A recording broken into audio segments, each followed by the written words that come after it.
தாங்கள் பட்ட கஷ்டங்களுக்கு வெற்றி கிடைத்திருப்பதாக காமன்வெல்த் பளுதூக்குதல் போட்டியில் வெள்ளிப் பதக்கம் வென்ற ராஜாவின் பெற்றோர் மகிழ்ச்சி தெரிவித்துள்ளனர். என்னென்ன பக்குவம் கொடுக்கணுமோ அத்தனையும் அவனுக்கு உடம்பு வெயிட் போடுறதுக்காக வேண்டி நான் ரொம்ப கஷ்டப்பட்டு கூலி வேலை பார்த்து தான் அவனுக்கு என்னென்ன செஞ்சு கொடுக்கணுமோ அதுக்கு நான் கலங்காமல் நான் செஞ்சு கொடுத்தேன். அதுக்கு இப்போ ரொம்ப சந்தோஷத்தை நிறைவேற்றிக்கிறேன்.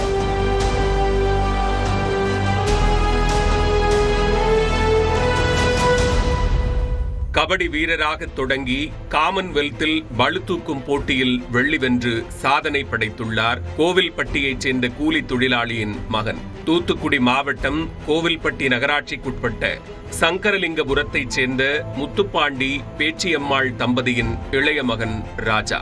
பளுதூக்குதல் வீரரான ராஜாவின் தந்தை முத்துப்பாண்டி சுமை தூக்கும் தொழிலாளியாக உள்ளார். அவரது தாயார் பேச்சியம்மாள் தீப்பெட்டி ஆலையில் பணிபுரிந்து வருகிறார். அவருடைய மூத்த சகோதரர் சுரேஷ்குமாரும் பளுதூக்கும் வீரர். அவர் மாநிலம் மற்றும் தேசிய அளவிலான போட்டிகளில் பங்கேற்று வெற்றி பெற்றுள்ளார்.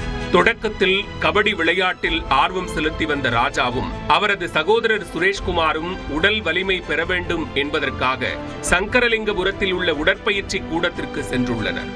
இவர்கள் உடற்பயிற்சியில் காட்டும் ஆர்வத்தை பார்த்து அங்குள்ள பயிற்சியாளர்கள் இருவரையும் பளுதூக்கும் விளையாட்டிற்கு தயார் செய்துள்ளனர். ராஜா தனது பள்ளி காலத்திலிருந்தே பளுதூக்கும் போட்டியில் வெற்றி பெற்று சாதனை படைக்க அவருக்கு மயிலாடுதுறையில் உள்ள இந்திய விளையாட்டு மேம்பாட்டு ஆணைய விடுதியில் இடம் கிடைத்தது.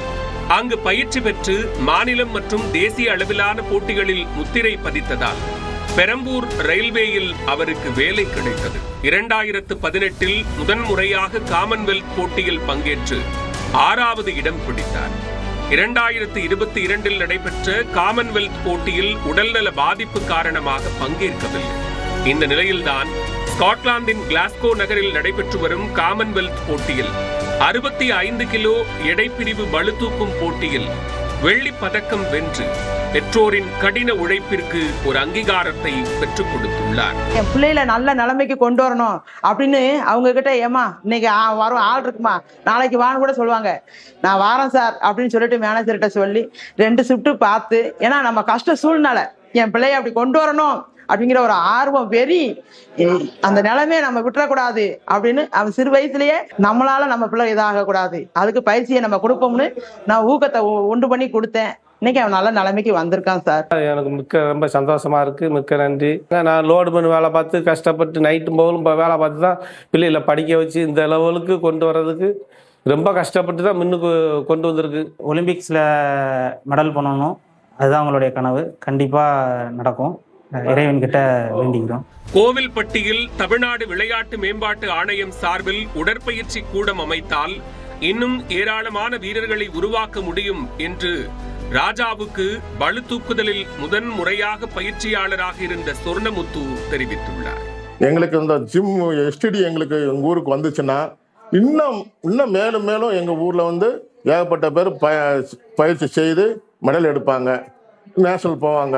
இந்த மாதிரி எங்களுக்கு ஒரு ஜிம் ஏற்பாடு பண்ணி கொடுக்கணும் என்று முதலமைச்சர் எனக்கு வேண்டுகிறேன். கூலி வேலைக்கு சென்று கிடைக்கும் சொற்ப ஊதியத்தையும் தனது மகனின் எதிர்காலத்திற்காக செலவு செய்த முத்துப்பாண்டி பேச்சியம்மாள் தம்பதியினர் சொந்த வீடு கூட இல்லாமல் இன்றைக்கும் வாடகை வீட்டில்தான் வசித்து வருகின்றனர். வெள்ளி பதக்கம் வென்றுள்ள ராஜாவிற்கு மத்திய மாநில அரசுகள் ஊக்கமளிப்பதுடன் உதவிக்கரம் நீட்டினால் கண்டிப்பாக ஒலிம்பிக்கில் தங்கம் வென்று இந்தியாவிற்கு பெருமை சேர்ப்பார் என்பதில் எந்தவித ஐயமும் இல்லை. நியூஸ் 8 தமிழ்நாடு தொலைக்காட்சி செய்திகளுக்காக கோவில்பட்டியிலிருந்து மகேஸ்வரன்.